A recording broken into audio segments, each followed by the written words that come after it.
Assalamualaikum warahmatullahi wabarakatuh. Perkenalkan, nama saya Rofi Fitriani dari kelas 12 MIPA 4. Di sini saya akan menjelaskan kembali materi tentang hak asasi manusia. Yang pertama, pengertian hak asasi manusia. Hak asasi manusia atau singkatan dari HAM dapat diartikan sebagai hak-hak yang melekat pada diri segenap manusia, sehingga mereka dapat diakui keberadaannya tanpa membedakan ras, warna kulit, bahasa, agama, dan juga kekayaan. Adapun pengertian HAM menurut para ahli. Yang pertama, menurut John Locke, HAM adalah hak yang secara langsung diberikan Tuhan Yang Maha Esa pada tiap-tiap manusia sebagai hak kodrati yang bersifat fundamental.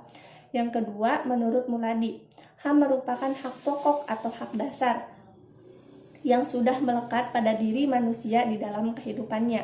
Yang ketiga, menurut Peter Erber, HAM ialah hak dasar yang bersifat mutlak dan harus dipunyai pada tiap-tiap insan untuk perkembangan dirinya. Yang keempat, menurut Mahfud MD, HAM ialah hak yang sudah ada dan melekat pada martabat manusia. Yang kelima, menurut Profesor Koen Tejoro Puebab Ratono, HAM adalah suatu hak yang sifatnya mendasar dan juga asasi. Dan masih banyak lagi pengertian HAM menurut para ahli. Sedangkan sejarah singkat tentang hak asasi manusia ialah HAM lahir pada tanggal 10 Desember 1948 ketika PBB memproklamirkan Deklarasi Universal HAM-nya.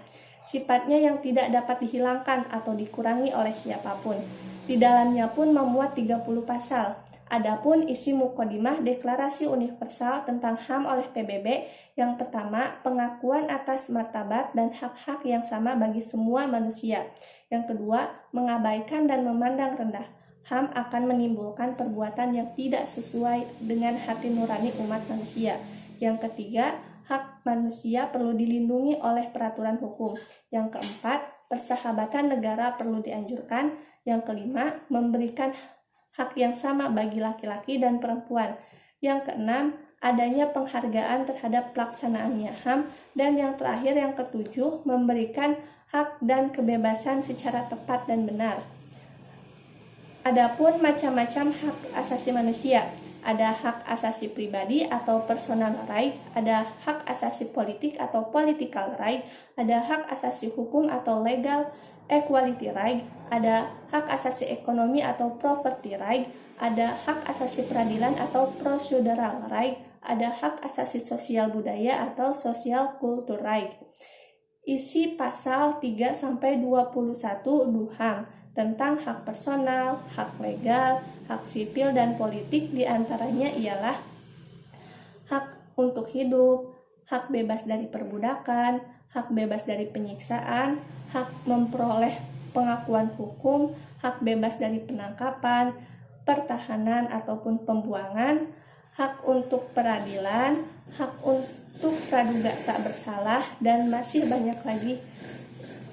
Dan adapun hak substansi, hak ekonomi, hak sosial dan budaya diantaranya ialah ada hak atas jaminan sosial, hak untuk bekerja, hak untuk hasil pekerjaan, hak atas istirahat, hak hidup dan kesehatan yang layak, hak pendidikan, hak berpartisipasi, dan lain sebagainya. Adapun jenis-jenis pelanggaran HAM, diantaranya yang pertama ada pelanggaran HAM ringan, contohnya pencemaran lingkungan, pencemaran nama baik, penggunaan bahan makanan yang berbahaya, pencurian, dan masih banyak lagi. Yang kedua, pelanggaran HAM berat, contohnya ada pembunuhan, penganiayaan, perbudakan, penyanderaan, dan masih banyak lagi. Lalu menurut Undang-Undang Republik Indonesia Nomor 26 Tahun 2000 tentang Pengadilan HAM, pelanggaran HAM berat dibedakan menjadi dua, yaitu ada kejahatan genosida, ada kejahatan kemanusiaan.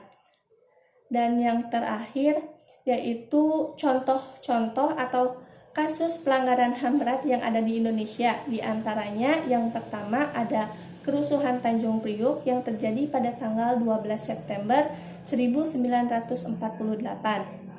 Latar belakang terjadinya kerusuhan ini adalah sikap pemerintah orientasi baru yang reprensif, mengutip dari skripsi Konflik Ulama Umaro tahun 1984. Bentuk reprensif yang dilakukan diantaranya yaitu dilarang melakukan ceramah tanpa izin, dilarang memakai kerudung bagi anak SMA. Dalam aksi ini melibatkan 24 orang tewas, 36 orang luka berat, dan 19 orang luka ringan. Karena pada saat para demonstran bergerak menuju Kapolsek atau Koramil setempat, mereka sudah dikepung oleh para aparat bersenjata. Yang kedua ada penculikan aktivis pada tahun 1997 atau 1998. Pelanggaran HAM ini terjadi pada masa orientasi baru, yaitu terjadi pada aksi penculikan aktivis selama kurun waktu 1997 atau 1998. Kontras pada periode tersebut, penghilangan secara paksa 23 orang penduduk sipil yang sebagian dari mereka ada yang pro terhadap demokrasi. 9 orang dari mereka ada yang dikembalikan dan 13 lainnya belum ditemukan hingga saat ini. Yang ketiga ada penembakan mahasiswa Universitas Trisakti. Aksi ini menuntut Presiden Soeharto turun atau mundur dari jabatannya yang pecah di segala penjuru. Terjadi pada 12 Mei 1998, terjadilah penembakan terhadap mahasiswa yang sedang menyalurkan aspirasinya. Kejadian ini menewaskan 4 mahasiswa Universitas Tribakti Jakarta dan puluhan orang luka-luka. Yang keempat ada tragedi Semanggi 1 dan 2. Tragedi ini merujuk pada 2 kejadian demonstrasi terhadap pelaksanaan dan agenda sidang MPR yang mengakibatkan tewasnya warga sipil. Dan yang terakhir, yang kelima, ada kasus pembunuhan Munir, terjadi pada tanggal 7 September 2004. Aktivis Munir Said Tholib meninggal pada saat penerbangan dari Jakarta menuju Amsterdam, yang ditemukannya kandungan zat arsenik yang melampaui batas pada tubuh Munir tersebut. Mungkin cukup sekian penjelasan dari saya, kurang lebihnya saya mohon maaf. Wabillahi taufiq wal hidayah. Wassalamualaikum warahmatullahi wabarakatuh.